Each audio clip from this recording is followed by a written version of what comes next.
బాడీతోని టెంపరీగా చూసుకుంటున్నారు కానీ పర్మనెంట్ హ్యాపీనెస్ వైపు చూడండి. So permanent happiness is beyond body, connected with soul. So ఇప్పుడు నాకు పర్మనెంట్ హ్యాపీనెస్ వస్తుంది, నాకు ఇల్లు ఉంటే అనుకుందాం. ఎన్ని రోజులు హ్యాపీగా ఉంటావు? ఇల్లు గృహప్రవేశం అవుతావు, మా అయితే ఒక 4 months ఎంజాయ్ చేస్తావు, 6 months తర్వాత ఇంట్లో ఎంజాయ్ చేస్తుంది ఏమో, రొటీన్. నీ హ్యాపీనెస్ ఏమైంది? 2 కోట్లు కొన్న ఇల్లు కొన్ని రోజులే అంతే. So your happiness is temporary when you identify your happiness with body things. When you go beyond bodily and come to the other platform beyond body platform, then your permanent is beyond temporary. So what is real happiness annadi Krishna Arjuna madhya samvadam jarigindi, Arjuna Bhagavad-gita. So that's why we should explore shastras and try to listen from shastras and bifurcate our, we should have logically think what is temporary and. Prabhuji, అందరికి ఒక doubt ఉంటుంది.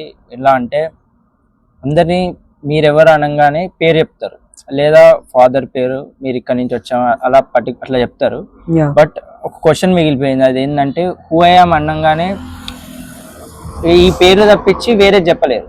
But కొంతమంది పెద్దవాళ్ళని అడిగితే ఇది కాకుండా ఇంకొకటి ఉంది అది చెప్పమని చెప్తారు, బట్ ఆన్సర్ తెలియదు. ఏంటి అది హూ ఐ యామ్ అంటే? Who am I చెప్తారు. As per Shastra, we are not this body, we are spirit soul. So as soon as you say who am I, we have the tendency to tell our name. నీ పేరు general గా I am this అని చెప్తాం పేరు. But beyond that there is an identification beyond which is body, beyond body. మన actual స్థితి ఏంటన్నది beyond body. Actual స్థితి బాడీ కాదు. So as your identification is beyond body, then what is your identification after your death? Mari death తర్వాత identification ఏంది? మరి అప్పుడు నీ ఐడెంటిఫికేషన్ పోయినట్ట. So there is something beyond body that we have to accept it. Otherwise, if you are always in this bodily identification, or if you are identifying everything with the body only, then it's not a what you call సరైన అంటే బుద్ధితో ఆలోచించట్లేదని అర్థం. So there is beyond this body every time. That is called spirit. That is called what you call నేను what you call Brahman. So బ్రహ్మ జిజ్ఞాస అందుకనే అన్నారు. బ్రహ్మన్ గురించి వాట్ ఐ యామ్, నేనేంటి, ఎక్కడి నుంచి వచ్చాను అది తెలుసుకొనే ఆ బ్రహ్మ జిజ్ఞాస. నాకు సంబంధం ఏంటి, దాన్ని జిజ్ఞాస అంటే ఏంటి? ఇంక్విజిటివ్నెస్. సో బియాండ్ బాడీ ఇది కాకుండా నేనేంటి, నా సంబంధం ఏంటి అని తెలుసుకునేది బ్రహ్మన్ గురించి తెలుసుకోవడం. ఆ బ్రహ్మ జిజ్ఞాస ఉండాలి. అందుకనే చెప్పారు వితౌట్ బ్రహ్మ జిజ్ఞాస you are not considered human. అతతో బ్రహ్మ జిజ్ఞాస, జీవస్య తత్వ జిజ్ఞాస. సో అందుకని ప్రభుపాద చెప్తారు after your death that is final change బాడీకి. ఇప్పుడు దేహినోస్మిన్ కౌమారం, యవ్వనము ఇవన్నీ మారుతున్నాయి కదా. Your death is final change. మళ్ళీ అప్పటి వరకు చేంజ్ జరుగుతూ ఉంది, ఫైనల్ చేంజ్ ఇంకొక బాడీకి. ప్రభుజీ, ఇప్పుడు అందరూ బొట్టు పెడతారు కదా గుడికి వెళ్ళినప్పుడు. సో బొట్టు పెట్టడానికి గల రీజన్ ఏంటి? అంటే మెయిన్ అంటే అసలు యాక్చువల్గా ఇక్కడ చక్రం ఉంటుంది, సో దానికి మనం పెడతాము. ఇంకోటి నేను విన్నది ఏంటంటే ఇట్స్ లైక్ బాడీకి తిలకం ధరించడం అనేది కూడా ఒక స్నానం లాంటిదంట. వెన్ యూ టేక్ బాత్, నాకు ఒక సీనియర్ డివోటీ చెప్పారు, మనం బొట్టు పెట్టుకుని కానీ తర్వాత స్నానం అయినట్టు. అంటే వాటర్ పోసుకొని స్నానం చేయడం అదొక స్నానం. ఇది కూడా when you put tilak it's like soul కి కూడా you are helping. And then ఎప్పుడైతే తిలక్ పెట్టుకుంటామో అప్పుడు మనకు యాక్చువల్ గా స్నానం అయిందండి. అందుకనే స్నానం అవ్వగానే ఫస్ట్ తిలక్ పెట్టుకోవాలి. డివోటీస్ ఎప్పుడైనా స్నానం చేయగానే కూర్చొని ఫస్ట్ తిలకం పెడతారు. అంటే వాటర్ తో చేసిన స్నానం only for body. Only body. This is also for soul. చక్రం దీనికి సంబంధించింది. ఇంకోటి సనాతన సాంప్రదాయాన్ని మనం చెప్తున్నారు, మన నుంచి ప్రతిబింబించాలి. మనం సనాతన సాంప్రదాయానికి చెందిన వాళ్ళంగా మనం అసలు బొట్టు పెట్టుకోకుండా ఉండే సాంప్రదాయం కాదు అసలు. సో సనాతన సాంప్రదాయాన్ని రిప్రజెంట్ చేసే వాళ్ళగా అందరం బొట్టు పెట్టుకోవాలి ఫస్ట్. కాబట్టి ఇన్ని విధాలుగా. సో నేను విన్నది అయితే as soon as you come out of bath you have to first apply tilak, then your bath is complete. Body and soul, these are all for soul. అందుకనే కేశవాయన, నారాయణ, మాధవ, గోవింద, విష్ణువయన్, మర్సునాయన్, త్రివిక్రమ, వామన ప్రతి ఒక్క అప్లై చేసుకునేటప్పుడు ప్రతి ఒక్క మంత్రం చెప్తూ మనం తిలకం ఈ వేరియస్ రీజన్స్ సనాతన ధర్మాన్ని రిప్రజెంట్ చేస్తుంది. ప్రభుజీ, మన సనాతన ధర్మం ప్రకారంగా అంటే ఏ టైంకి పడుకోవాలి, ఏ టైంకి లేవాలి? పడుకోవడం అంటే వీలైనంత వరకు సూర్యాస్తమయం తర్వాత తినేయడం, సూర్యాస్తమయం లోపల తినడం, తర్వాత యాజ్ ఎర్లీ యాజ్ పాసిబుల్ పడుకోవడం. ముఖ్యంగా అంటే జనరల్గా బాడీలీ నీడ్స్ ప్రకారం ఒక 6.5 hours 7 hours బాడీలీ పడుకోవాలని చెప్తారు. 6.5 మినిమం. ప్రభుపాదుల వారు కూడా చెప్తారు 6.5 hours మినిమం స్లీప్ ఉండాలి. సో బ్రహ్మముహూర్తంలో లేవాలంటారు. బ్రహ్మముహూర్తం అంటే ఆల్మోస్ట్ సన్ రైజ్ నుంచి 1.5 hours 96 minutes ఏమో ఉంటుంది. సో ఆ టైం కల్లా లేవడం.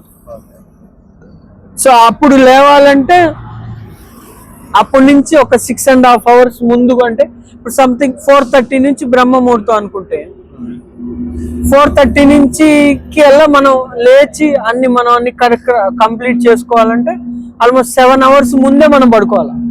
అంటే 4.5 అంటే at least 9:30 you have to sleep.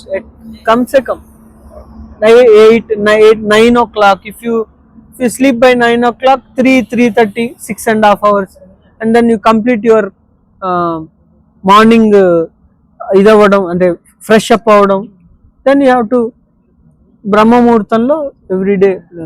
So when I went to Ayurvedic doctor, he told any sleep after sunrise will reduce Ayush, health పరంగా కూడా మనకి ప్రాబ్లమ్స్. సో సన్ రైజ్ అయిన తర్వాత 1 minute కానీ 5 minutes ఎంత పడుకుంటే అంత డే స్లీప్ అంట. డే స్లీప్ వీలైనంత వరకు. ఎంత బాగా అలసిపోతే చెప్తే జనరల్ గా డే స్లీప్ ప్రిఫర్ చేయరు, అంటే అది ఆరోగ్యం కాదు. So after your sunrise is day sleep. అంటే 6 o'clock సన్ రైజ్ అయితే 6:30 దాకా పడుకున్నాం అంటే ½ an hour డే స్లీప్ చేసినట్టు. ఇంకా that will effect our health. So health పరంగా చూస్తూ, దీని పరంగా చూస్తూ బ్రహ్మ ముహూర్తంలో అంటే 9-9:30 కల్లా పడుకొని ఒక 6.5 hours బాడీకి రెస్ట్ ఇస్తే 3:30 ఫ్రెష్ అప్ అవడం. అండ్ బ్రహ్మ ముహూర్తం you can start some chanting, you can do some భగవంతుడి గురించి చదవడం, చెప్పడం. So all our previous people used to sleep early and get up early. So major problem in modern day lifestyle is the late bed, late wake up. And Prabhuji, మనకి ఇంకొకటి ఏంటంటే కొంతమంది జరిగే situations కానీ జరిగే దాన్ని బట్టి ఎలా అంటే పూర్వజన్మ పాపాలు, కర్మ వెంటాడుతుంది అని చెప్తారు కదా. ఈ కర్మ సైకిల్ నుంచి మనం బ్రేక్ చేసి బయటికి రావడం ఎలా? అంటే కొత్త లైఫ్ స్టార్ట్ చేయడం. సో అంటే మనం చేసే ప్రతి పని కూడా అది కౌంట్ అవుతా ఉంటుంది కర్మ అంటారు. సో అందుకనే శంకరాచార్యులు వారు, శ్రీపాద శంకరాచార్యులు వారు చెప్పారు గీతా మహాత్మ్యంలో, కర్మపి ఏకం తస్య దేవస్య సేవ. సో ఎప్పుడైతే మన ప్రతి ఒక్క కర్మ, మనం చేసే ప్రతి యాక్టివిటీ, జనరల్లీ కర్మ యాక్టివిటీ కింద పోలుస్తాం కాబట్టి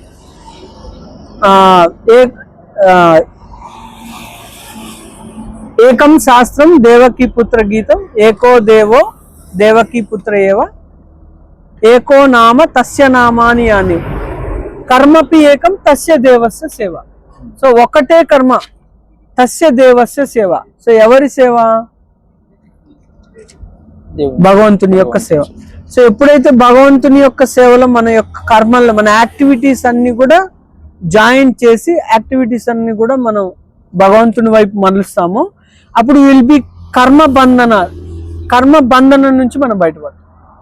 ఎందుకంటే ఆ బంధనాలు మనం వెంటాడుతూ ఉంటాయి. సో ఎప్పుడైతే యాక్టివిటీస్ ని భగవంతుని వైపు సేవగా మరల్చుకుంటామో అప్పుడు ఈ యాక్టివిటీస్ అన్ని వాటి ద్వారా వచ్చే ఏమంటారు ఫలితాలు ఇవన్నీ కర్మ బంధన, ఆ బంధనాలు తెగిపోతాయి. సో ఆ కర్మ వాసనలు కానీ కర్మ బంధనాలు కానీ మనకి ఏవైతే ఉన్నాయో పూర్వం నుంచి వచ్చి అవన్నీ తెగిపోతాయి. ఆ నాట్ అంటారు కదా, కర్మ బంధనాలు ఏం చేస్తాయంటే మనల్ని కట్టి పడేస్తాయి. సో అవన్నీ ఎప్పుడైతే మనం భగవంతుని శరణాగతి పొంది భగవంతుని మన కర్మలన్నిటి కూడా భగవంతుని యొక్క సేవలుగా లేకపోతే భగవంతుని యొక్క యాక్టివిటీగా మలుచుకుంటామో భగవంతుడు ఏం చేస్తాడంటే మనకు ఒక ఆయుధం ఇస్తాడంట. ఆ ఆయుధంతో ఇప్పుడు మనం తాళ్ళు కట్ చేసుకోవాలంటే ఏం చేస్తాం? నైఫ్ తో కట్ చేస్తాం కదా. సో అట్లాగే భగవంతుడు మనకి ఎప్పుడైతే మనం దీనిలో చేస్తామో ఆ ఆయుధంతో కర్మ బంధనాలు కట్ అయిపోయి దాని నుంచి మనం బయటపడతాం. There is no other chance unless you surrender to God. There is no other chance of cutting this knots, heavy knots. ఏదో ఎలా ఉంటుందంటే చిన్న మన ఏదో షూ లేస్ లాగా ఉండదు, తీసేసుకోండి, చాలా గట్టిగా సంఖ్యల లాగా ఉంటుంది. సో వీటి నుంచి బయటపడాలి. అలా అంత ఈజీ కాదు కదా, పెద్ద కట్టర్ తీసుకురావాలి. సో ఆ కట్టర్ భగవంతుడు మనకి ఇస్తాడు, అవి కట్ చేసుకొని బయటికి రావడానికి. సరే.